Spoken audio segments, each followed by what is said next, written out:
head on over to jointhenerdclan.com and become part of our official Nerd Clan community. Get access to premium podcasts, free swag, bonus Q&As, bonus After Dark podcast episodes, and much more. You can check all of this out at jointhenerdclan.com.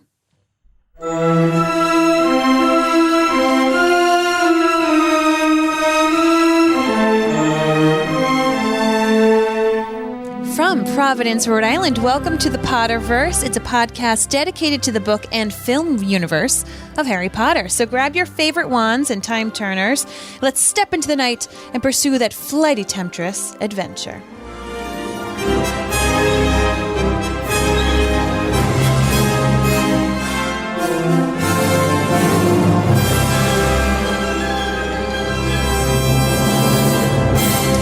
And welcome. My name's Mary Larson. My name is Blake, and I wish I was just woken up one day in the middle of the night and be like, hey, you ready for a feast? Yes. You ready to just get up and eat? Are you hungry? Do you want a snack? Let's have some fun with that, shall we? For our friends joining us live, what snack would you be happy to be woken up at 1 a.m. to eat? For me, that's a good one. Nacho chips. Nacho chips, huh? Like a full-out nacho bar. Can you imagine? Dumbledore's like, McGonagall, go make sure that they just have this random feast. And McGonagall's like, I'm kind of craving margaritas. Right? Was it a Mexican celebration? Yes. If I was McGonagall, that's how I would do it. All right. So, of course, this is the final chapter of the Chamber of Secrets.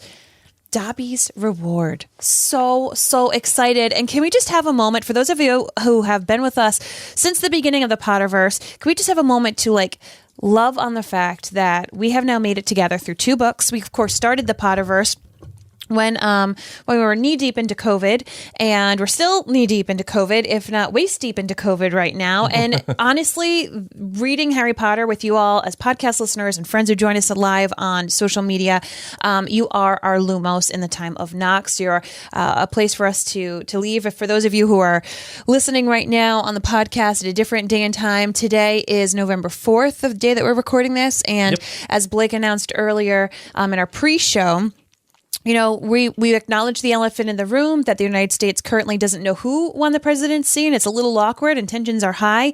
And without us getting political, because there's no politics in the Potterverse podcast, that is, let's do some alliteration, no politics in the podcast of the Potterverse. We just, once again, love to be able to go somewhere else and go into the imaginary world of Harry Potter and to Hogwarts, and with one of my favorite characters, Dobby. So really, really pumped about this. Yes. You know, there's a lot of quotes in this particular chapter that I love. Like I think of so very often. For example, so I'm just going to read all of them. I know I usually read one passage, but it only put me in Gryffindor, said Harry in a defeated voice, because I asked not to go into Slytherin. Exactly, said Dumbledore, beaming once more, which makes you very different from Tom Riddle. It is our choices, Harry, that show us who we truly are, or what we truly are. Let me start that over because it's my favorite. It is our choices, Harry, that show what we truly are, far more than our abilities. Great job, Mary. That is one of my favorite Dumbledore quotes, and it's something that I even say to our kids. Yeah, actually, it's one of those things. When our son was born, I wrote a big board of 20 life lessons that I thought he should follow. They're all from various movies or films or books that I really love, or philosophy that I really love, and I wrote them all out on a big board, and that is one of them. Yeah, that quote is, I think that's number 11. Another one of my favorite lines is, "Master has given a sock," said the elf in wonderment. "Master gave it to Dobby." "What's that?" spat Mr. Malfoy. "What did you say?" "Got a sock," said Dobby in disbelief. "Master threw it, and Dobby caught it, and Dobby is free." Dobby's free! Oh, my goodness. "Harry Potter freed Dobby," said the elf shrilly, gazing up at Harry, moonlight from the nearest window reflected in his orb-like eyes.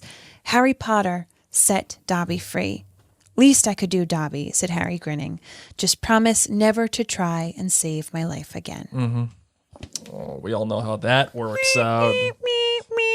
Those are my 3 favorite quotes from Dobby's Reward. 3 of my favorite quotes, honestly, from this entire book. Ones that I say quite often. So, it's just, I just loved that we got to this chapter and I'm like, and I love this moment, and I love this moment, and I love this one. You know what I love too is that at one of the Harry Potter worlds, or it's the display in Warner Brothers or something, there's a big case, and in the case is the figurine of Dobby, like a big life-size model of Dobby. And everybody who goes, they put socks on the little placard next to Dobby saying that who it is and what his character is and what his role is in the film. And there's always a bunch of socks just laying on the placard. Isn't that so that cool? That is so great. So great. That's one of those things that's an organic thing that just needs to constantly happen. And there are many people with stinky feet, with one stinky foot walking around somewhere. Well, before we get into this podcast episode, we would love to invite you to join us on social media. If you're not joining us here live, we're actually on Facebook, Instagram, Twitter, YouTube. You can also simply go to maryandblake.com. It's a beautiful website that my stunning husband created. So if you haven't been there, check it out. Tons of fun things there. If you only know us through the Potterverse, head on over to maryandblake.com, because you're going to be like, they do this, they do this, they do this. Yes, we do. We don't sleep. There you can find all the podcasts and blogs. And of course, we would love to invite you to head on over to jointhenerdclan.com. I'm going to warn you all, okay? Holiday time is coming, and our friends at jointhenerdclan.com, those who are at the Klansman level, get a holiday card from us. So if you love holiday cheer, as I do, you're going to want to get that card. And then our friends who are what's the next level? Associate producers. Really? Yeah, associate producers. Associate producers get a present. No, that's the Sassenach level. Yes, if you're a Sassenach, you get a present. And the present that Blake is working on, our friends at the Potterverse are certainly going to like. Yes. So head on over to jointhenerdclan.com to become a patron of us there. All right, you ready to get in the show, Marvin? Yes. Let's do it. I solemnly swear that I'm up to no good.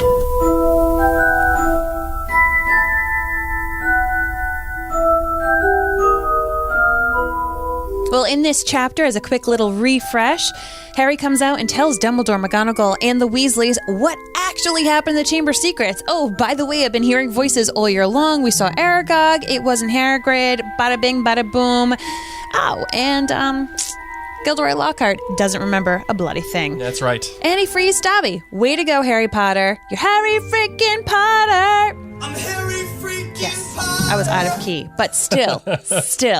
And Lucius Malfoy gets his moment where he begins to hate Harry Potter. Oh, and I think the world gets to hate Lucius Malfoy at this point. Not that they didn't already, but this is definitely an opportunity for the entire world to hate Lucius Malfoy. One thing I will say, Mary, and I would love your opinion on this.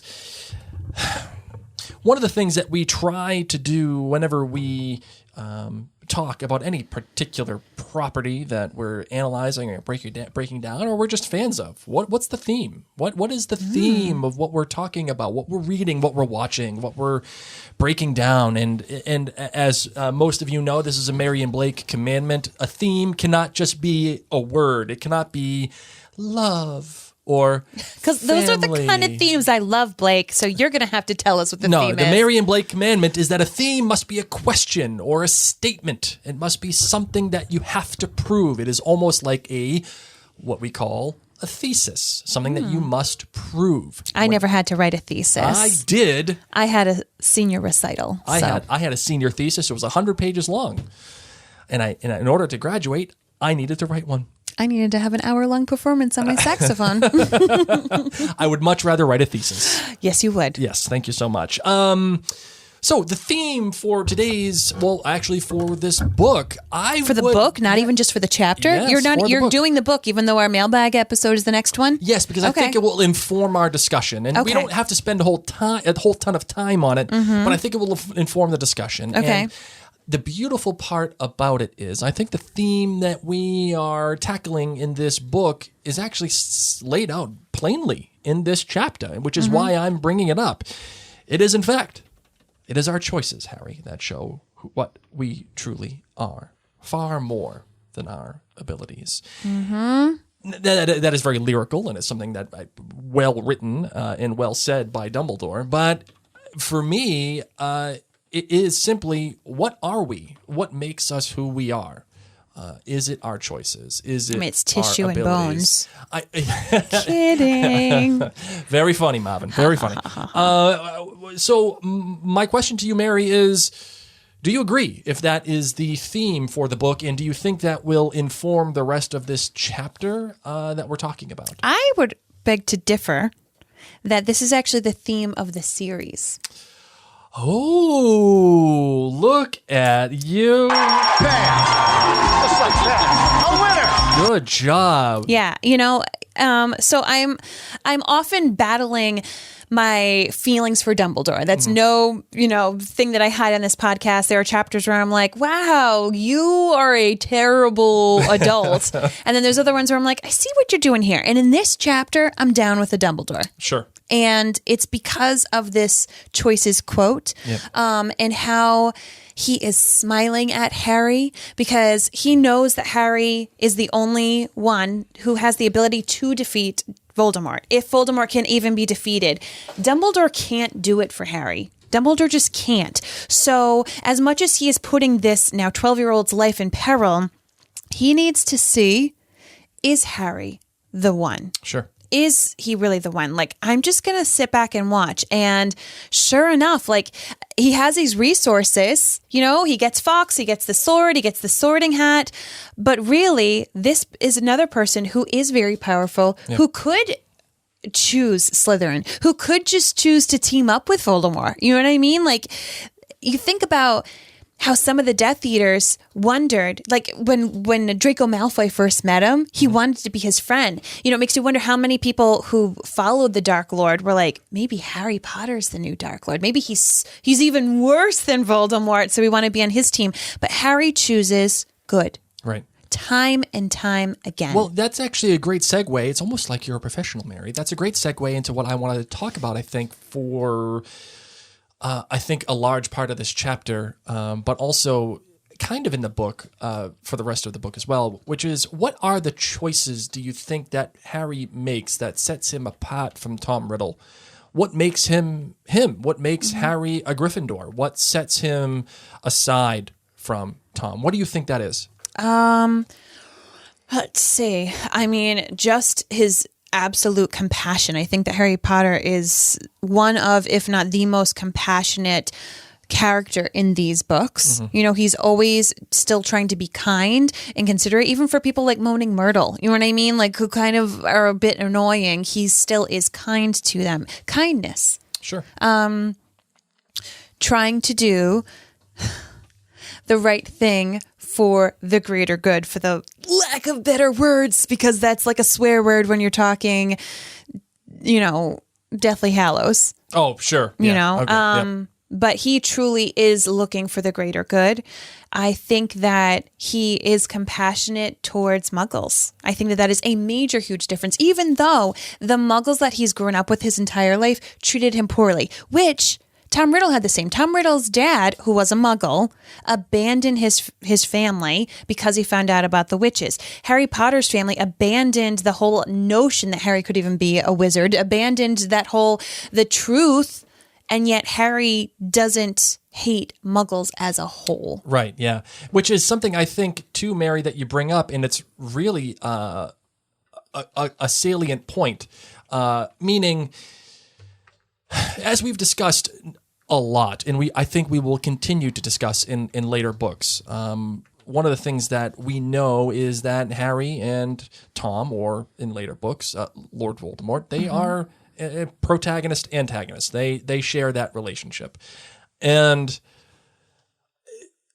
a key component, as we've discussed many times, of that relationship is that the antagonist and protagonist have to want the same thing. They have to compete for the same thing, and they both have to make each other make choices they wouldn't ordinarily make. Yep. And I say that because, especially in this book, Harry and Tom Riddle want the same thing, and I think that is to find their place. I think that is Harry and Tom Riddle, not Harry and Voldemort. We're talking 16-year-old Tom Riddle. Yeah, but I would even argue Voldemort too. I would argue Voldemort too because he wants to find his own place in the world. I love how we say his name differently. I know, it's true. I think he wants to find his own place in the world as well, meaning his place in a world where he runs it, or the world where it's only purebloods. It's only that kind of thing. And think of that too. Think of that movement where Tom Riddle is saying, I don't care about killing mudbloods. I just care about you, Harry. Though I think Voldemort in later books does care about killing mudbloods and having that status and having the world as he knows it, pure blood. But regardless, I think they are fighting for the same thing. They're just doing it in two completely different ways. And Riddle is framing people. He is doing things to suit his own whimsy. He's doing it to suit his own personal gains, his own personal needs. Harry, on the other hand, is doing his actions and fighting and creating a community because of his friends, of the love of his community. Yeah. It's something that is selfless as opposed to Tom Riddle's selfish motivations. Well, and speaking of community, this chapter is when Harry is out of the Chamber of Secrets. And Tom Riddle's memory is gone. The Horcrux has been defeated. Yep. And so Harry gets to be reunited. Harry is frequently alone in these challenges, whether one of his friends is hurt or one of the friends is gone. I mean, I was just thinking about it today. I, for a moment, forgot that this was the same book with Polyjuice Potion. So Hermione not only was in the hospital wing looking like a cat for a significant long time, then she finally gets out and she gets petrified. Right. Almost immediately. Yes. Poor Hermione got the bag in this book. She got the bag. But Ron gets it most of the time. I mean, between, getting bit by the dragon and the issue that he has in the next book by being, he's back in the hospital again. He's back in the hospital again after being bitten by Sirius. Sure. Which is a dog, a real dog this time. At least he gets bit by a dog at light. He goes back to Madame Pomfrey and she's like, what's wrong with you now? I was bit by a dog. And she rolls her eyes. Oh, yeah, sure, it's a dog. Yeah. This guy always says it's a dog. Anyway, so we're in this chapter and Harry is there with Dumbledore, with McGonagall, the Weasleys, and the truth comes out. The teachers and the adults are shocked that the kids were able to find Ginny just to begin with because for the most part, they don't really know what's been going on. They didn't know the entrance for how to find the Chamber of Secrets. They didn't know how he got out. And McGonagall, I'm not going to lie, I don't think I dig her vibe in this chapter. I think we'd all like to know that. How did you do it? And, it's just pretty upset. She's the one that says, very well, so you found out where the entrance was, breaking 100 school rules into pieces along the way, might I add. But how on our earth did you get out of there alive? Like, why does she have to throw it in there that they broke school rules? Because they did it again. And Dumbledore was the one, he even says it. Listen, I told you, if you broke rules again, you guys were going to get expelled. Yeah, but he's saying that while he's smiling. No, I know. So, but McGonagall is not. Like, she's just kind of like, you did it again. When we just saved your job, girlfriend. Right. We just saved you. Yeah. We saved Hogwarts. Yeah. Like, what are you talking about? Yeah. How about the fact that the Weasleys, the parents, are finally here? They're finally made aware of stuff that has been happening, and they're chilling now. They're just waiting. Ron was not writing to them this year saying, oh, and by the way, my wand's broken. Yeah, sure. And all this scary stuff's happening. Which means then someone at the school took it upon themselves to contact the Weasleys about what's It was going McGonagall, I bet. Yeah, I'm sure that it was. Like, if your child's petrified, we probably won't contact you, and if they're petrified for half a year. But if they're in the Chamber of Secrets and most likely dead, since that's what the sign said. Yeah. Her dead body will lay in the Chamber of Secrets forever. Not great, Bob. Probably need to send an owl. Yeah. Just a little bit of a notification. Yeah. I like the visual in my brain of both Weasley parents sitting in Dumbledore's office, just fretting, sweating, and like fretting over their kid and all of their kids and what's happening. And Molly's probably going full saber-toothed tiger. And they're looking at Dumbledore for answers, yet he has none. And then all of a sudden, there's Harry, Ginny, and Ron with Lockhart and Fox. Stroll on in. They just show up. Oh my God, you're finally here. Yes. And Dumbledore's like, yep, see, told you. Figured it out. Yep. There's no explanation, by the way, where Dumbledore went. There's no explanation of what happened, what he was doing, if he was eating some cake, listening to Kelly. He was eating cake. Listening to Kelly. No, I mean, he was away.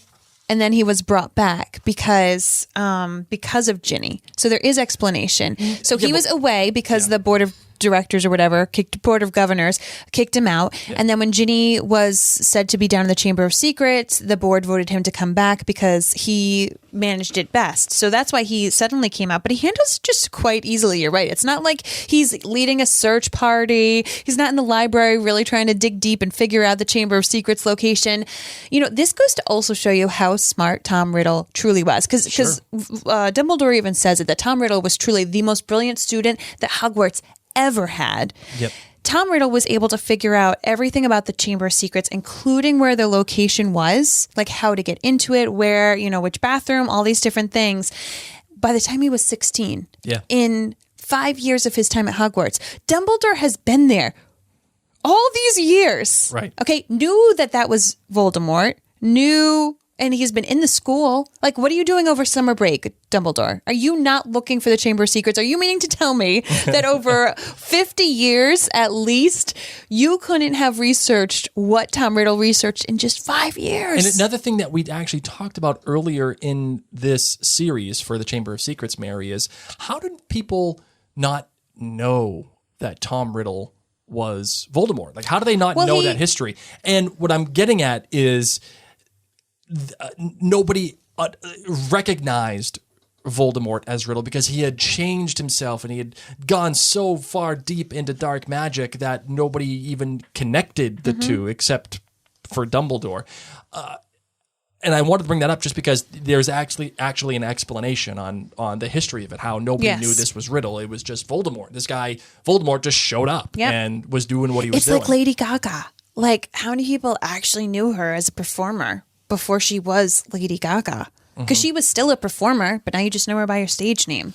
Jane Baker here on Facebook actually asks an important question, which is, what was the purpose of the Chamber of Secrets, Mary? The purpose was to house the basilisk, Yes. so that the basilisk could sneak around the school and kill Muggle-born children. My question to you, Jane, is, do you mean the physical Chamber of Secrets, or are you asking the book, The Chamber of Secrets? Good question, because I just asked about the physical Chamber of Secrets. Right. So I would, if obviously you're still watching, so why don't you comment back up on the thread here, please. and we'll hopefully discuss that question. Mr. Weasley kind of gets on Ginny for taking part in, just falling prey to the diary, being like, what are you doing? I told you not to do stuff and look at these things. If it seems to have a mind of its own, it's obviously full of dark magic, blah, blah, blah, blah, blah. Do you think he's a little out of line here? I think that he's acting out of a place of fear. So take the current environment right now. Sure. Okay. Some people are acting a little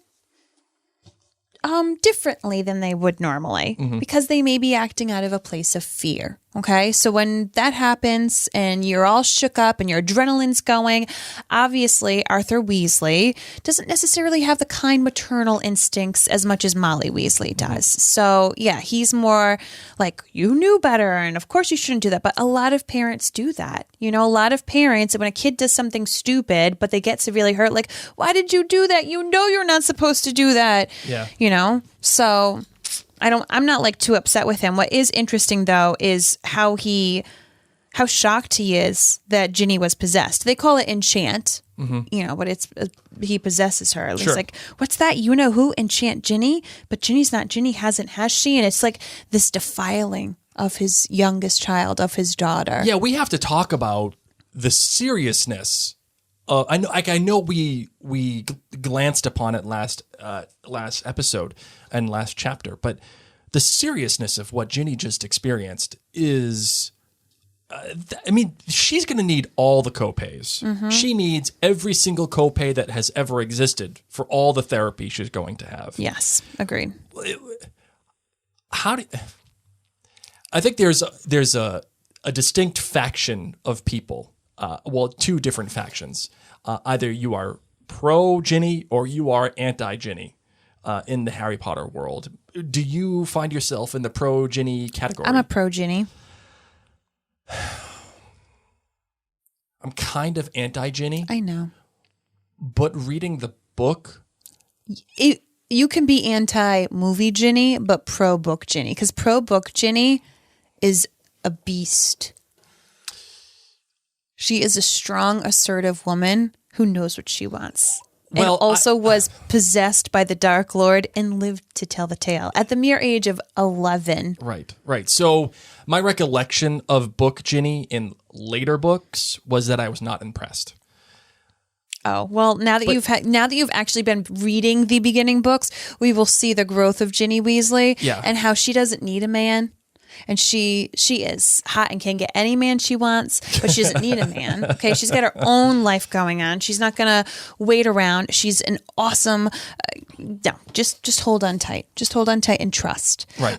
We did have Jane clarify why the Chamber of Secrets was built, the physical thing. So Salazar Slytherin, who was one of the founders of the Hogwarts house, he did not believe that any child should be allowed into Hogwarts. He believed that it should just be purebloods. Mm-hmm. He did not want half-bloods. He didn't want muggle-borns. He didn't want any of that mixing in. And the other founders of Hogwarts disagreed with him, in particular Gryffindor, Godric Gryffindor. They really disagreed. So actually, Salazar Slytherin broke up and left Hogwarts. But before he did, he created the Chamber of Secrets with the basilisk inside and made this whole thing that one day my heir will come back, will release this monster from the Chamber of Secrets, and will rid the school of all of the Muggle-borns. The question of the heir, this is an important one. We see, is it really only the heir that can open the Chamber of Secrets? Because of the parcel tongue. Yeah, but is that an heir? Because Harry has parcel tongue, but he's a parcel mouth, but he's not the heir of Slytherin. The only reason that he's parcel, he speaks parcel mouth is because Voldemort accidentally made him a Horcrux. But Ginny also opens the Chamber of Secrets. Because she's possessed by Tom Riddle Voldemort. Right. So can it be only like the way that I interpret the heir of Slytherin is that it is he. So Voldemort or Tom Riddle is the heir of Slytherin. He's the last known. You need to be able to say, open. Yeah, so I guess what it comes down to. Mouth. I guess what it comes down because to Ron Weasley opens up the Chamber of Secrets in the last book. That's what I'm getting at. So it's not that you have to be the heir of Slytherin. It's that you have to know parcel tongue. Yes. So be a parcel mouth or be able to at least speak open in parcel tongue. Yes. Yes. So I think that's one of those things. If you want to command the basilisk, you need to be you need to be parcel. fully fluent in parcel tongue. You kill him. He's right behind you. You can still smell him. Don't worry about the bird. Yes.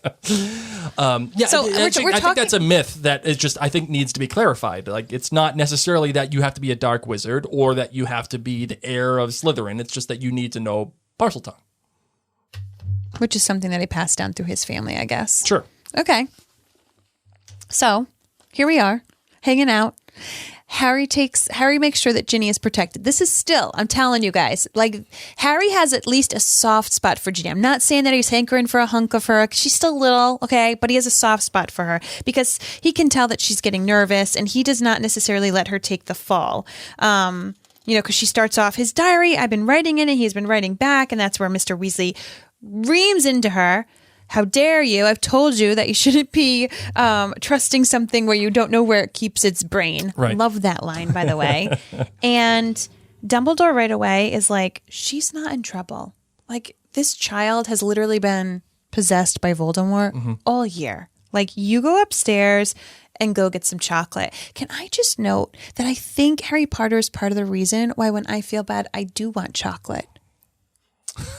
Because it's the solution to everything. You get your soul sucked out by A Dementor, like literally the worst feeling ever in the entire world. Have some chocolate. Have some chocolate. Go to the Chamber of Secrets and get possessed by Tom Riddle. Have some chocolate. Your mind has been blown, and all your life you didn't know that your parents were wizards, and suddenly you are. Have a chocolate frog. Chocolate. I blame Harry Potter for all my weight issues. Is chocolate the cure to COVID? Maybe. Maybe I not. will not go there. We're just going to stay away from that one, Marvin. No. So, yes, this is when Dumbledore says to McGonagall, like, wake everybody up. This is time for a good feast. So he's then left with Ron and Harry, where they get to talk a little bit about Lockhart. And this was such a fun part to read. I didn't realize how much Dumbledore smiled, because they don't actually say that Dumbledore smiles. First off, he says, that Ron and Harry are going to get special rewards.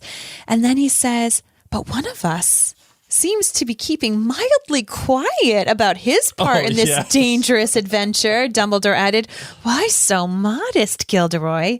And then Harry gave a start. He had completely forgotten about Lockhart. He turned and saw that Lockhart was just standing in a corner of the room, still wearing his vague smile. When Dumbledore addressed him, Lockhart looked over his shoulder to see who he was talking to. Professor Dumbledore, there was an accident. And then, of course, Lockhart's so confused and everything's going on. I love, am I a professor? Said Lockhart in mild surprise. Goodness, I expect I was hopeless, was I? Dear me, said Dumbledore, shaking his head, his long silver mustache quivering. And I'm not going to lie, I didn't realize it's because he's like chuckling to himself. Yeah, he's like laughing to himself. Yeah. I think I just kind of, I've just read past that quickly.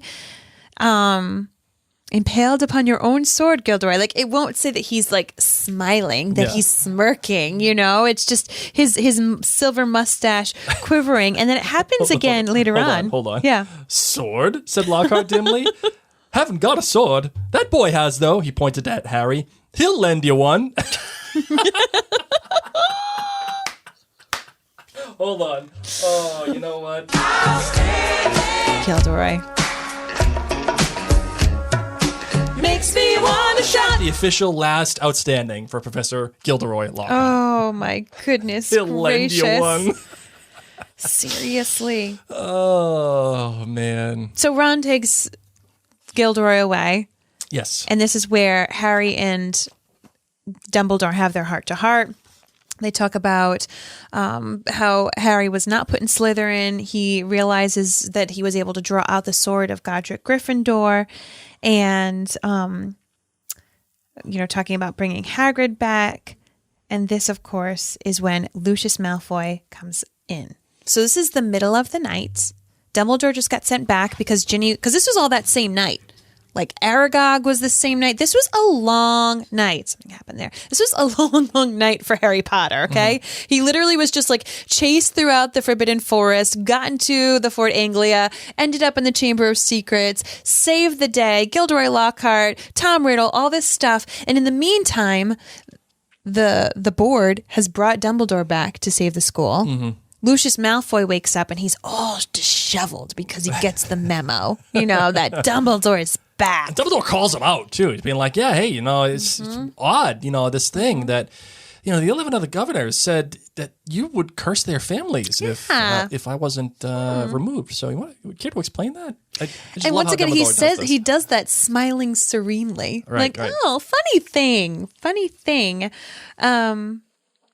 So Dumbledore straight up looks into Mr. Malfoy and is like, it was the same person that did it. It was Lord Voldemort. He was acting through somebody else. And it's like Dumbledore knows it's from Malfoy, which I don't feel like I get that gist in the movie. Definitely don't get that in the movie. If you see this, so of course Dobby's looking at Harry and trying to make the connection. But listen to this passage about Dumbledore. A clever plan, said Dumbledore in a level voice, still staring Mr. Malfoy straight in the eye. Right.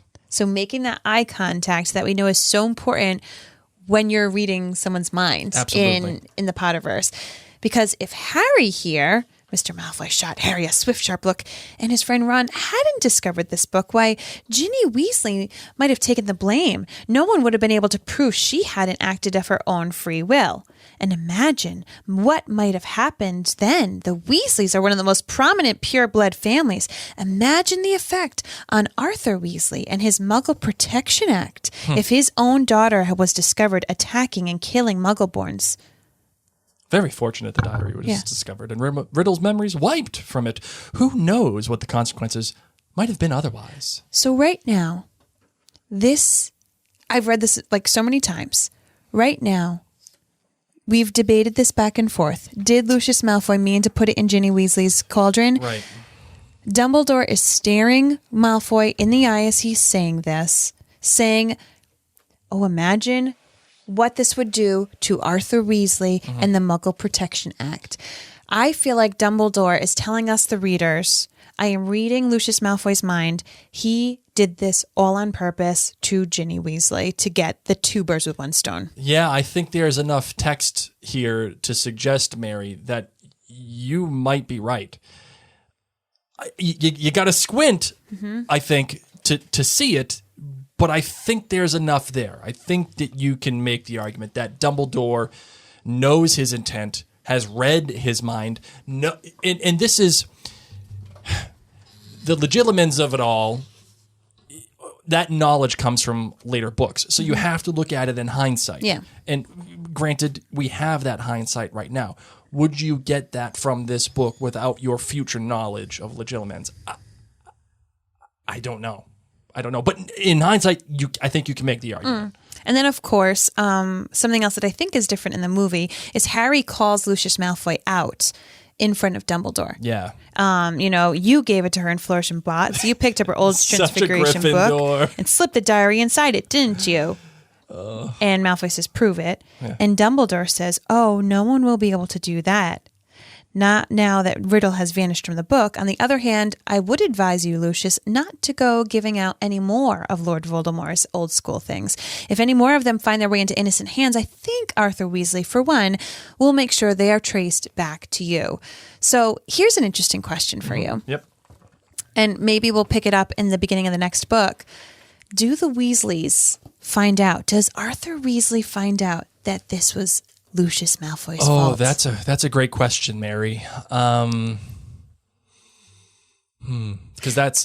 wouldn't Harry tell Ron right away? Because he tells Ron everything. Sure. And then wouldn't Ron tell his dad? Because they hate the Malfoys. Yeah, you would think that conversation would probably come up, number one, and then number two, Ron would tell his dad. I wonder. And then I wonder. Who are you? Love it. And then, of course, we get this extremely amazing moment where Harry gives the book back with his dirty, stinky sock inside, and Dobby is free. Harry, of course, begs Dobby to please never save my life again. Ha ha ha. Sad face. And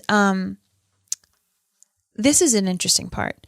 Harry asked Dobby, you told me that this had nothing to do with he who must not be named, remember? And Dobby says, it was a clue, sir. I was giving you a clue. The Dark Lord, before he changed his name, could be freely named, you see? This part, I don't really understand. And I will tell you, Mary, that neither do I. Okay. I don't either. Which is why I probably, don't even realize it when I'm just doing a fun reread. I even went back to the chapter where, Dobby is giving the warning. Yeah. And I don't get it. I still don't. Maybe someone who has a higher pay grade than me or someone who is way smarter than me they could figure it out, but I don't get it. So the way that I got it, at least, was, all this happens and Harry says, right. I got it as right. Didn't make sense, Dobby. Sure. That one went over my head. Great one, Terrible Dobby. clue, Dobby. You did a much better job when you were looking at the book and looking at Lucius Malfoy. You could have done that a few months ago or written me a bloody note. Okay, well, better go. There's a feast. So, of course, they go and they have this feast all night long. Hagrid comes back. Of course, Gryffindor wins the House Cup because they get 200 points each. 50 each. million points for Harry Potter because he changed his pants. Oh, my goodness gracious. And then we ended, of course, at King's Cross. We hear about Percy snogging, and Harry tells Ron to give him a phone call. And we leave with this really fun bit. Ron's asking, your aunt and uncle will be proud, though, won't they? Oh, this is Hermione, as they get off the chain, joined by the crowd thronging towards the enchanted barrier. When they hear what you did this year, like, look at Hermione. She still doesn't get it. And Harry says, proud, are you crazy? All those times I could have died and I didn't manage it, they'll be furious. A couple of things before we end our analysis of this chapter, Mary. Dobby's magic. Dobby is no joke. And it's in obvious. In what sense? In his magical abilities? His ability. Okay. I say that because Lucius doesn't even attempt to fight back after Dobby gives him the business. Doesn't even attempt to try to find a way to retain Dobby as his servant. He just up and leaves. That's it. See you later. Yep. And Dobby's assertiveness in protecting Harry is so forceful. It is so specific that it makes you, I think, realize as a reader, no joke here. And it also illuminates elf magic in general, where elf magic seems to be different than wizard magic and perhaps more powerful. Would you agree with that? Perhaps. I think that the creatures of the wizarding world have a lot of powers that wizards don't understand, don't appreciate, but also are fearful of. You know what I mean? Like when you think later about Umbridge and the centaurs, she's fearful of them. She's calling them, these hideous beasts or whatever, and she's putting them down. But really, they have powers that she doesn't understand. I think the same is with house elves, even though they are servants to the Malfoys. Once they are free, I don't know what happens. Sure. I think that Lucius is tired. He obviously was a disheveled mess, and he's just done. It's like one more thing to my plate. Fine, I lost myself a house elf. Fine, whatevs. Yeah, the ending. But you're right. He doesn't even try to fight it. And this chapter is a neat little bow for the book. We see all the journeys, and I definitely want to get into Harry's journey. Just as a taste, we will definitely analyze it more in our wrap-up episode to come. But Dobby is now free. Malfoy is a mess. He loses his job as school governor. It seems that Dumbledore is now really on to him. Ginny is free of Tom Riddle, and she can having hot chocolate. Yes, so much hot chocolate. She can go and fall in love with Harry if she wants, or she can do anything that she pleases. She is free of Tom Riddle. Gryffindor wins the House Cup. Surprise, surprise. Hermione is back alive and not a cat and not petrified. And the tests have been canceled. Harry is understanding of who he is and a little bit more. He's happy. He is heading back into the Muggle world. Ron is understanding of his family. He appreciates his family.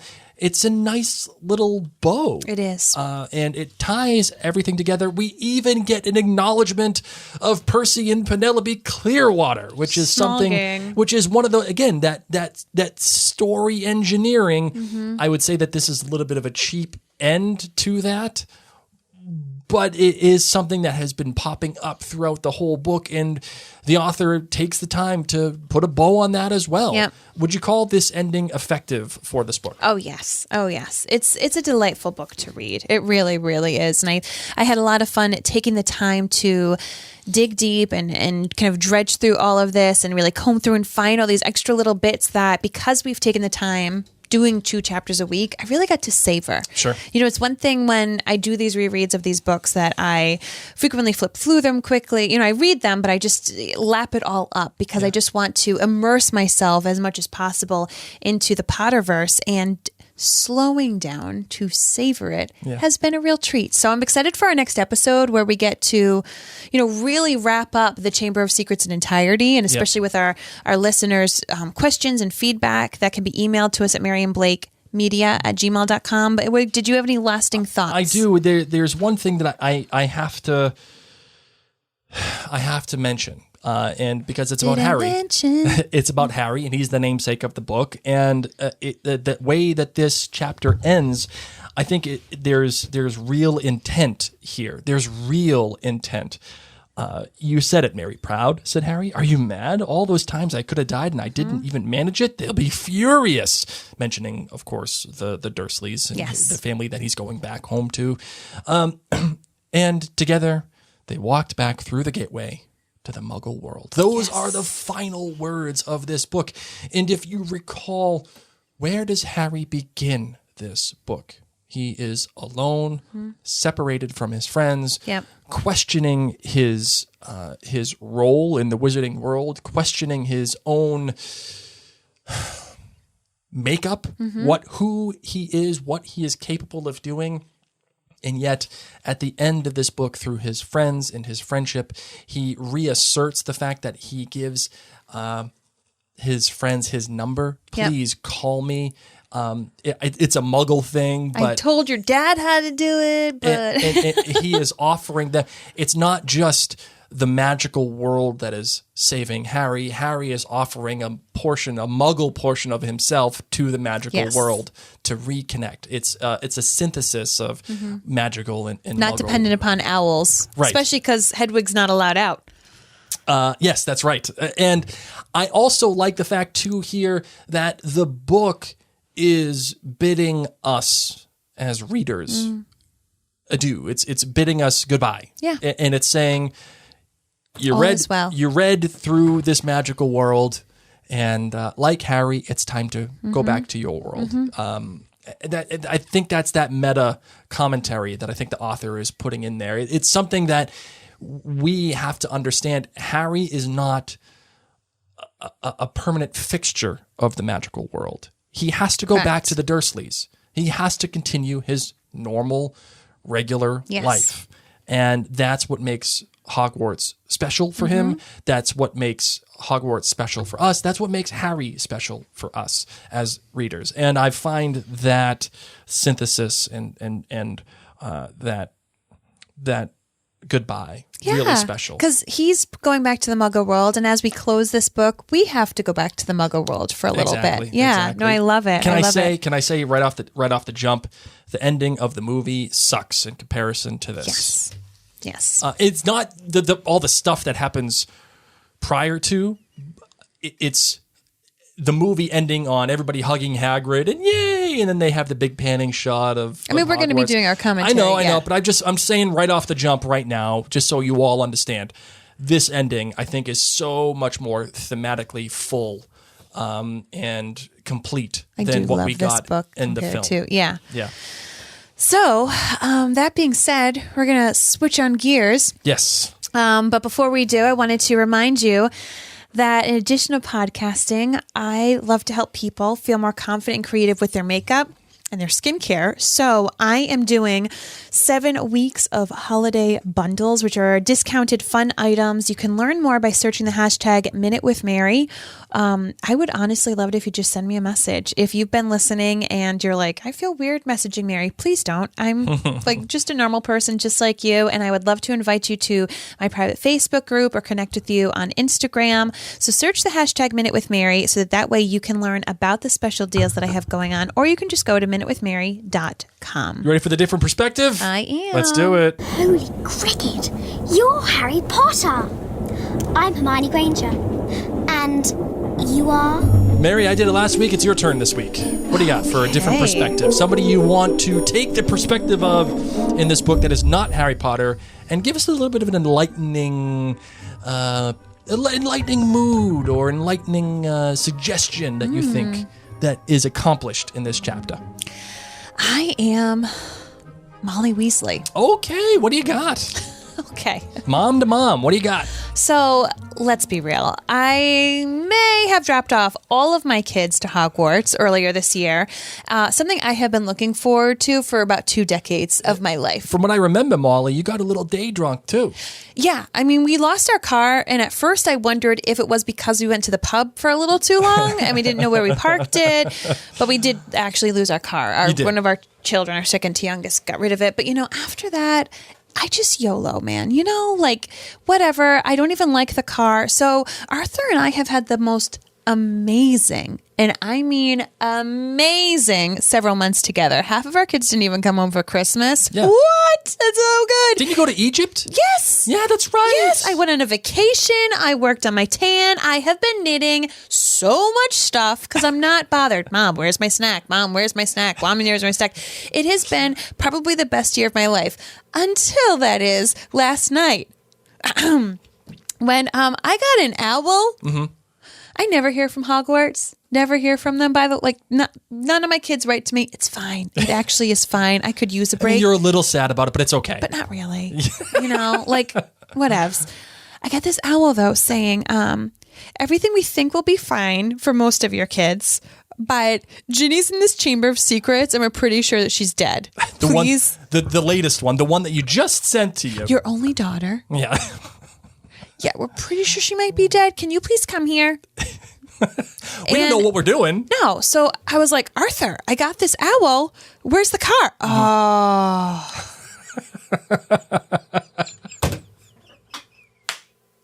Yep. Because you know what you can't do? Can't apparate to Hogwarts. Can't get there. Can't do it. Really could use a Ford Anglia right now.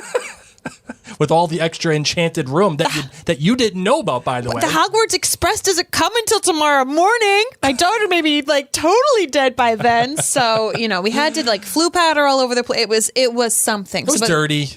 Very. Okay. I don't even know where we landed. I get there and Dumbledore's there. Just keeps trying to feed me chocolate. I don't know what's up with this guy. Ginny's fine. Thank God for Harry Potter. I mean, I could just, that boy can come in my family anytime he wants. Right up. Seriously. Eat so right all is well. I guess my car's fine. It's in a woods. Did you take up any other fun things? I went wine testing, wine tasting. That's what I did. Yes. Okay. Okay. We were in Napa. It was great. Until I actually needed a car. Oh, and you got screwed. And now they're here all summer. All of them, including Fred and George. Oh. They didn't come to Egypt. Do you know how nice that is? And all they're going to do... My eye's twitching right now. And all they're going to do is just make fun of Percy for his new girlfriend. I don't... How are you even going to handle that? Doritos and melatonin. And Just like that. A winner. Good job, Molly. I like that. Not bad. All right. Now it's time for our emails and questions. So if you're joining us live on the chat, we've got some chatter coming in on our Instagram. Yay. Lindsay Gilbertson wants to know, have your kids read The Chamber of Secrets yet? If so... Oh, wait, we got to play the... that's the... We got to play sorry. the music. Yes, so if you have questions on our live chat, please begin it with a lightning bolt emoji. Yes, and if you are listening to this on the podcast app, you are not left out. No. Please send all the questions that you may or may not have. We already have received a bunch of them for the mailbag episode, so please send your questions to maryandblakemedia@gmail.com, and we will put them into the mailbag episode. And as Mary just said, if you are in the live chat, put your question, give us a lightning bolt emoji so we know whether you are on Twitter, Instagram, Facebook, or YouTube. We will see it and answer your question. Marvin, you ready for the listener questions? Am. Let's get her done. Oh, Miles here. All right, now read the first question, my darling. Lindsay Gilbertson over on Instagram. Hey there, Lindsay. She asks, have your kids read The Chamber of Secrets yet? And if so, what were their favorite moments? So our children, who are 5 and 7, they have read through Goblet of Fire. They have not seen Goblet of Fire. Well, they have not read it. They've listened to it. Yeah. Yes. Okay. They don't read those books, but yes, they listen to Jim Dale or us they read them. just not those yes. books. Yeah, they're not that level yet. But their favorite moments of the Chamber of Secrets. What do you think? Well, our son loves Lockhart. Loves him some Lockhart, just like his dad. He made his own Magical Me book. Free of charge. No, he literally drew a book and put Magical Me. He gave it to me, free of charge. Oh man, what else? So yes, they're really interested in the basilisk. Yes. Oh, and they love actually also the soundtrack to the Chamber of Secrets. Oh my gosh, you know what they keep singing, and it's really freaky.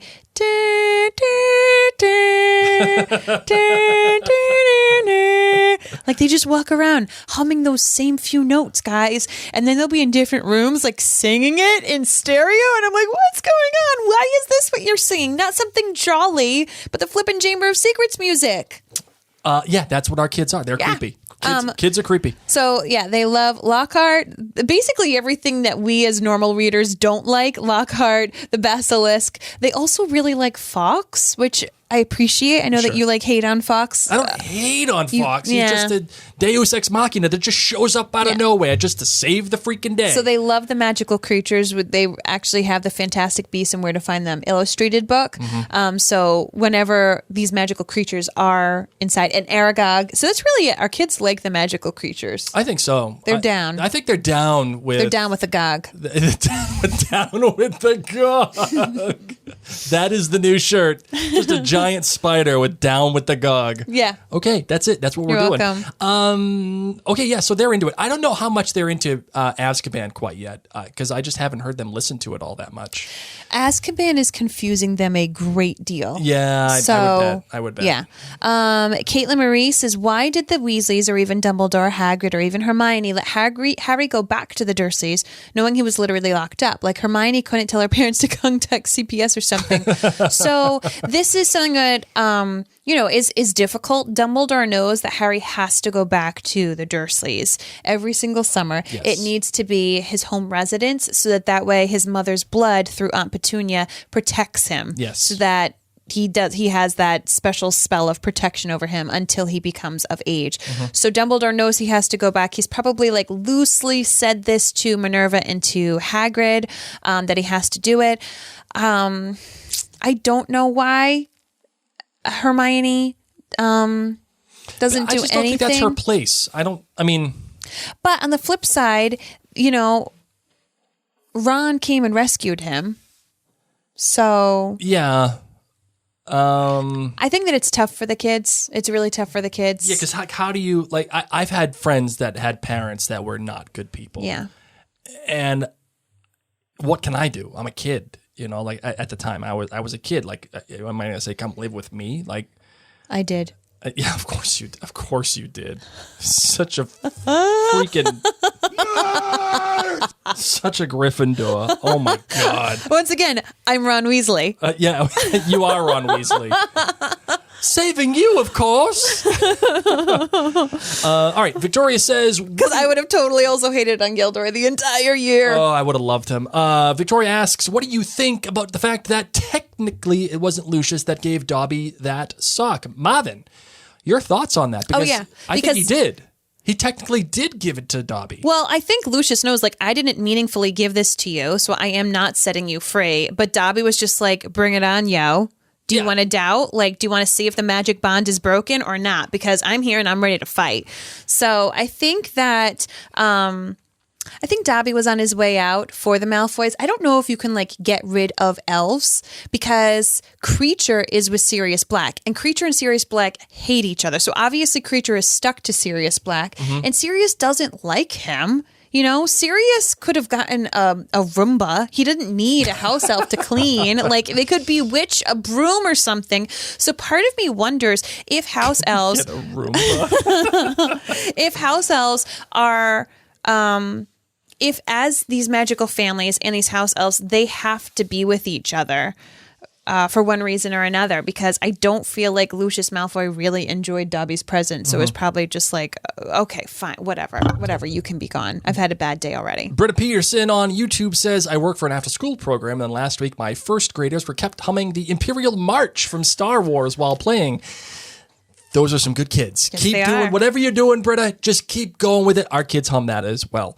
Susan Hurst asks, how close are y'all? I have to say that because that's what's written. To the goal. I just joined the Nerd Clan. She's a little ding. Well, you know what? You are welcome. If I could find it. And There thank it you, is. Susan. Thank Thanks you so for much. joining the Nerd Clan. How close are we to the goal of having Blake? Oh, by the way, that's not the right sound. It's this sound. There you go. That's what I'm talking how about. close are we, Blake, to having you don a full Hufflepuff attire? We are about 20 members away from jointhenerdclan.com. so close. The Puffs have got to get this moving. And I'm telling you guys, this is when you want to sign up so you can get our Christmas card or holiday card. Yes. And a little wee present. A little gift that I'm putting together for everybody. So I'm quite excited about that. Let's see. Once again, it's jointhenerdclan.com. Yes, jointhenerdclan.com. I think that is it. That is all for the questions that we have today. Thank you, everybody. Down with the Gog, man. So we are going to be coming back on, what day is today? Today's Wednesday. We're going to be here Monday night to do our mailbag wrap-up episode. After that, we will be doing 2 episodes about the movie. One that is just for our friends at jointhenerdclan.com that is a commentary, like we literally just hold our phone in between us while we watch the movie and we chat. So you can either listen along or watch and listen along. And then we're going to do a live podcast review about the movie. After that, we are taking a 1-week hiatus. It is the week of the 15th of November, as that week we are going to be binge podcasting The Crown Season 4 on Netflix. Yes. You know what, Mary? I was just thinking about this as you were talking. Dumbledore really emphasizes the fact that there's a feast.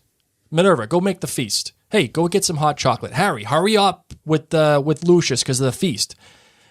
Why do you think he's so intent on getting everybody at this feast, waking everybody up and having all this food, and especially getting Harry to the feast? Like, what do you think that is? 'Cause I have a theory, but I would love to hear your thoughts. Like, why so purposeful? I don't know. I feel like Dumbledore just celebrates everything in life. All the cake, all the Kelly. Yeah. I mean, everyone's just been back from being petrified. Yes. So that's a really, really big deal. Yes. Would you like to know my theory, or you want to keep going? Sorry. Yeah, I'd love to know your theory. My theory on it actually goes back to a little bit of Game of Thrones logic. You know nothing, Jon Snow. Now, it didn't completely work out for the Red Wedding, but remember, when you take... Careful, because there's young listeners. That's why I'm saying it didn't really work out, but when you go to someone's home and they give you bread and drink, you are safe in their homestead. You are safe in their presence. Yeah. They are welcoming you to their home. And they are welcoming you into their protection. Yeah. I wonder if that is a big thing for Dumbledore. Something has just been solved, a big thing that has haunted Hogwarts, even brought it to the brink of closing down, has been stopped. You are all safe now. Let's eat. Well, and also, he's been gone up until right now, so he wants to see the students, and they want to see him. And remember, the students have had to stay within their classes and in their common rooms. The only way they've maybe been able to see each other is if they have a class together. Because of the Chamber of Secrets and all the fear that's been going on within the school, pretty much they've been in lockdown like COVID style, okay? Yep. So imagine the day when we all get back out together and like love on each other, okay? If it's 1 a.m, I don't care. I will go and have a feast of pancakes with all my friends and hug them and just like stay up all night. And I think that's what it was like. Not only did they have all this fear, okay, that's what it's like. It's going to be like when COVID's done and we can just all get together and like eat, drink, and hug. Go to the bar. But that's... have a couple of pints. Yes. And not have to worry. That's the equivalent of what just happened. I'm not even going to get a babysitter. I'm going to throw some newspaper on the ground, throw some Cheerios on the floor. Kids, you're on your own. I'm going to have a couple of pints with Mom. Oh, my goodness. And Marley Weasley. But that's what I think it was. I think it was, just like you said, the food and drink, it means you're safe and you're married, but everyone wanted to see each other again. Yes. You know, this weight has been lifted off of us. Let's not even wait till the morning. Let's just invite everybody now. Because, you know, there are some people who have significant others who are in different houses who they may not be able to see all the time. Right. So remember, ladies and gents, we will be doing the wrap-up and mailbag episode next Monday. Will be the next episode that we're doing. We will then also be having the commentary track, as Mary has pointed out earlier, for the members at jointhenerdclan.com. And then the episode for the entire Potterverse about the movie The Chamber of Secrets will be coming out Thursday or Friday, I think, because we're doing This Is Us on the next Wednesday. Next Thursday. So I would say next Thursday or Friday we'll be going live at 8:15 as always, doing the episode for The Chamber of Secrets. It's not film. As always, it's willing. Well, yeah, that's true. Child willing. Good point. So ready to close out the show? Yes. Let's do it.